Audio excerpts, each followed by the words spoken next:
कार्तिक मास की पौराणिक कथा। ऐसी कहानी सुने अब हिंदी में तो चैनल को सब्सक्राइब करो और बेल आइकॉन तो दबाना ना भूले। कार्तिक का महीना प्रारंभ हो चुका है। इस माह को बहुत ही पवित्र माना गया है। इस माह में ही भगवान विष्णु अपनी योग निद्रा से जाग जाते हैं और तब सभी तरह के मांगलिक कार्य प्रारंभ हो जाते हैं। इसी कार्तिक मास में दीपावली का महापर्व आता है।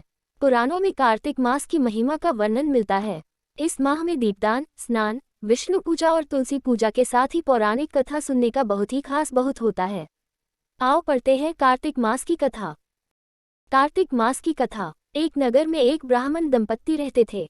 वे दोनों प्रतिदिन 7 कोस दूर गंगा और यमुना नदी में स्नान करने जाते थे। इतनी दूर आने जाने से ब्राह्मण की पत्नी थक जाती थी। एक दिन उसने अपने पति से कहा कि हमारा एक पुत्र होता तो कितना अच्छा रहता। पुत्र के बहू आती तो हमें घर वापस जाने पर खाना बना हुआ मिलता और बहू घर का काम भी कर देती। अपनी पत्नी की बात सुनकर ब्राह्मण ने कहा कि तूने बात तो सही कही है, चल मैं तेरे लिए बहू ला ही देता हूँ। ब्राह्मण ने कहा कि एक पोटली में आटा डालकर कुछ मोहरे रख दे।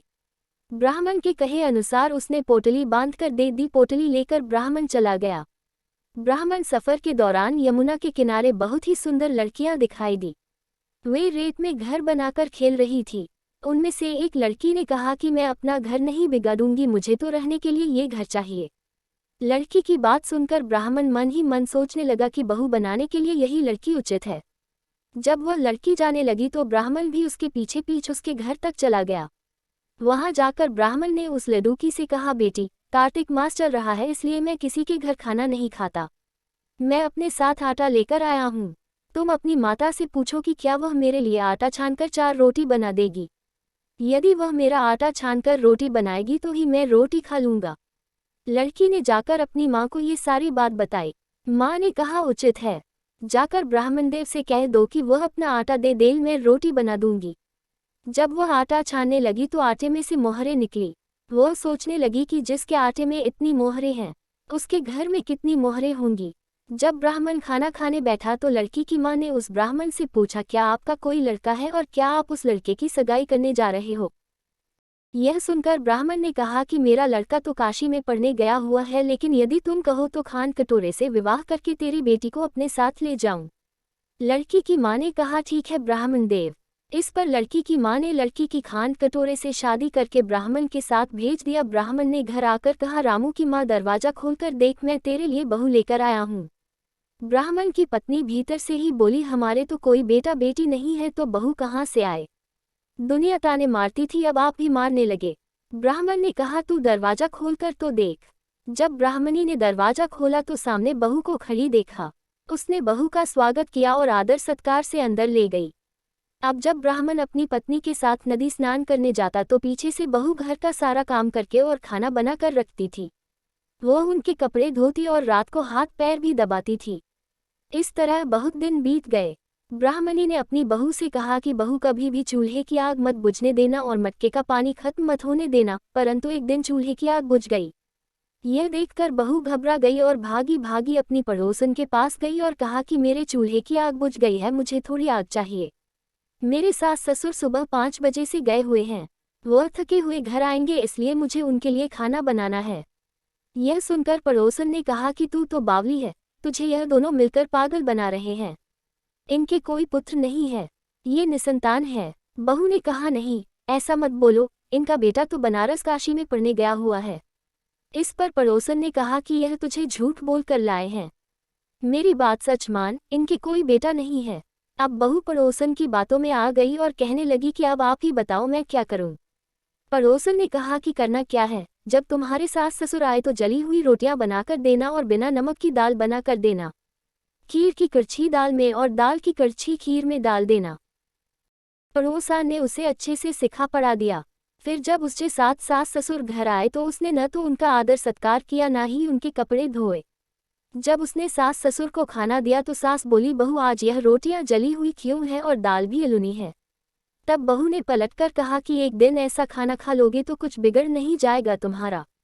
सास ससुर को खरी खोटी सुनाकर वह फिर से पड़ोसन के पास गई और बोला कि अब आगे क्या करना है। पड़ोसन ने कहा कि अब तुम 7 कोठों की चाबी मांग लेना। अगले दिन जब भी स्नान करने के लिए जाने लगे तो बहू अड़ गई कि मुझे तो सातों कोठों की चाबी चाहिए। तब ससुर ने कहा कि इसे चाबी दे दो। तब सास ने बहू को चाबी दे दी। सास ससुर के जाने के बाद जब बहू ने दरवाजे खोले तो देखा कि किसी में अन्न भरा है, किसी में धन भरा है और किसी कोठे में बर्तन पड़े हैं। जब उसने सबसे ऊपर का 7वां कोठा खोला तो देखा कि शिवजी, पार्वती माता, गणेश जी, लक्ष्मी माता जी, पीपल पतवारी, कार्तिक की ठाकुर, राय दामोदर, तुलसी जी का बिड़वा, गंगा यमुना और 33 कोटि देवी देवता विराजमान है। वहीं पर एक लड़का चंदन की चौकी पर बैठा माला जप रहा है। यह सब देखकर उसने लड़के से पूछा कि तुम हो? तब लड़का बोला कि मैं तेरा पति हूँ, अभी कौन दरवाजा बंद कर दे। जब मेरे माता पिता आएंगे तब दरवाजा खोलना। यह सब देखकर बहू बहुत खुश हुई और 16 श्रृंगार कर सुंदर वस्त्र पहनकर अपने सास ससुर का इंतजार करने लगी। उसने अपने सास ससुर के लिए अच्छे अच्छे पकवान बनाए। जब उसके सास ससुर घर पर आए तो उसने उनका आदर सत्कार किया और प्रेमपूर्वक खाना खिलाया और हाथ पैर दबाने लगी। पैर दबाते दबाते बहू ने कहा कि माँ, आप इतनी दूर गंगा यमुना स्नान करने के लिए जाती हो तो आप थक जाती हो, इसलिए आप घर पर ही स्नान क्यों नहीं करती हो? यह सुनकर सास कहने लगी कि बेटी, गंगा यमुना घर पर तो नहीं बहती है। तब उसने कहा, हाँ माँ जी बहती है, चलो मैं आपको दिखाती हूँ। जब बहू ने 7वां कोठा खोलकर दिखाया तो उसमें शिवजी, पार्वती जी, गणेश जी, लक्ष्मी जी, पीपल पथवारी, कार्तिक की ठाकुर, राय दामोदर, तुलसी जी का बड़वा, गंगा यमुना बह रही है और 33 कोटि देवी देवता विराजमान है। वही चौकी पर बैठा एक लड़का माला जप रहा है। माँ ने उसे देखकर कहा कि बेटा तू कौन है? लड़का बोला, माँ मैं तेरा बेटा हूँ। तब ब्राह्मणी ने पूछा कि तू कहाँ से आया है? लड़के ने जवाब दिया कि मुझे कार्तिकेय ने भेजा है। माँ ने कहा, बेटा यह संसार कैसे मानेगा कि तू मेरा बेटा है? माँ ने कुछ विद्वान पंडितों से मदद मांगी। पंडितों ने कहा, इस पार बहू बेटा खड़े हो जाए और उस पार माँ खड़ी हो जाए। माँ ने चमड़े की अंगियां पहनी हो और छाती में से दूध की धार निकलकर बेटे की दाढ़ी मूछ भीगे और पवन पानी से गठजोड़ा बंधे तब मानेगी कि यह इस माँ का ही बेटा है।